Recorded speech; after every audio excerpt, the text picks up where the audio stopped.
Yeah, because we didn't have much money, so we had a grassroots campaign. I don't think I raised $50,000, but we got 100,000 votes. But that was because we had a history in the community of working with folks' children at the Malcolm X Community Center, which was founded in 1984.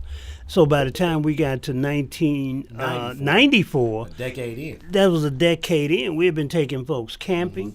We had been feeding people through co-ops. We have been helping people with their gas bills and light bills, keeping gas from being shut off, all of those kind of things. So they knew our history, and it wasn't just me, it was our history. So, and they knew I was part of that history, and we had already raised these questions of education and fighting for these male academies. Now, also remembering that we had female academies at that time. We had 3 girls' schools at that time, but they were schools and 1 male school.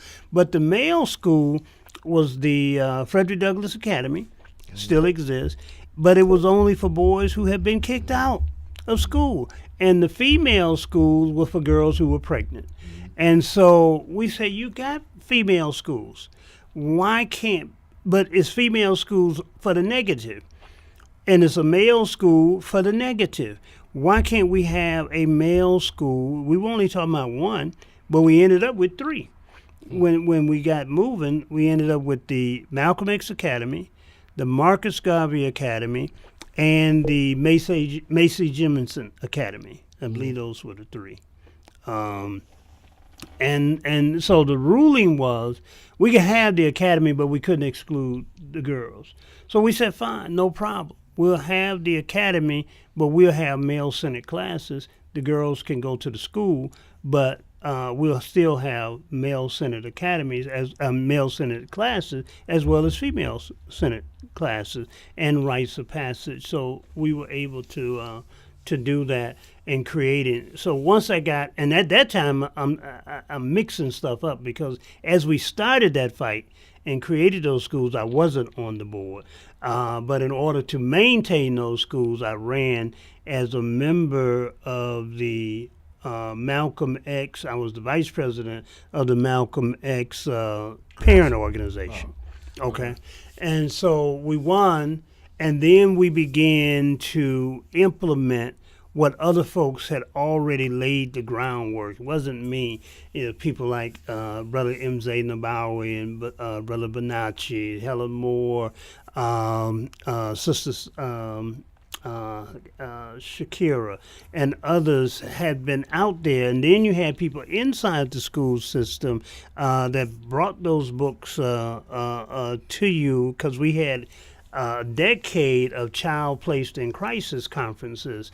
Kay Lovelace and Dahia Shabaka and others were doing those things over there at the Professional Development Academy, trying to teach, but it still was not codified. And it wasn't until I got on the board and wrote, and actually had Sister Dahia to write it, and I presented it as the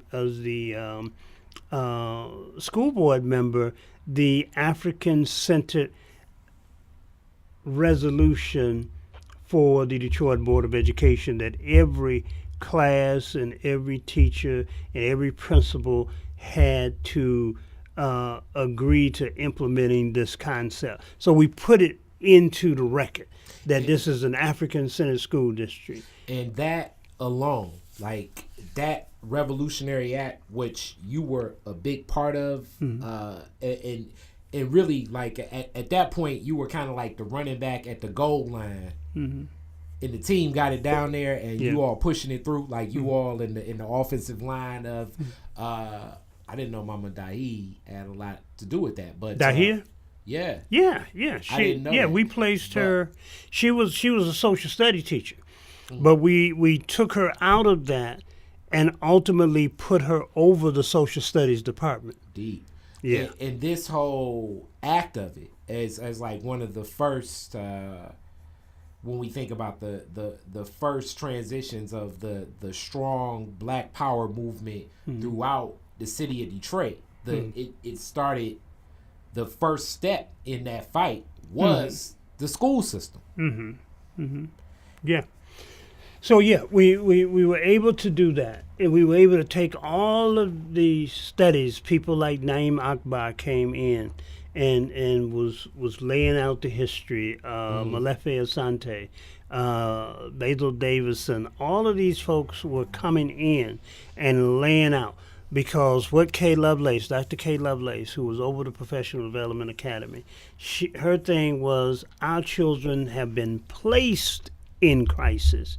And people didn't like that term because they said that assigned blame. You were blaming folks.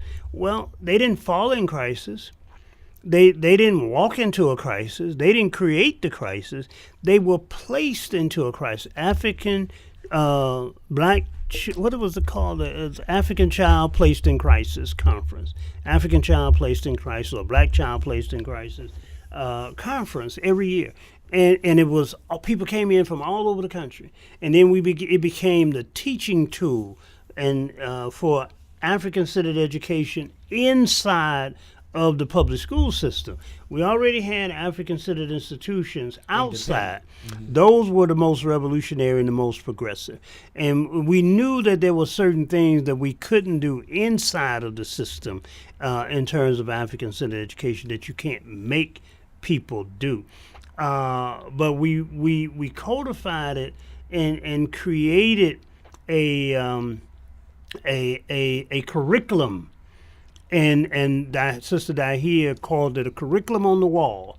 And so she put all of these classes and criteria, she put it in a banner curriculum, and it was placed in every classroom. Was supposed to have that curriculum. You probably walked by it and didn't see it, but it was on the wall. Oh yeah, I mean, it was on the wall. God knows what foolishness I was thinking about in middle school. Yeah, it was on the wall. With it, I do remember, like I say, I was a student that benefited from that in my era. As when I graduated, by the time I graduated in 2001, so much which you met my parents did, but. In the keeping schools balanced in the city of Detroit was the first fight, and that was the first fight of many, as we've seen, like emergency management and basically the co-opting of the black leadership structure of Detroit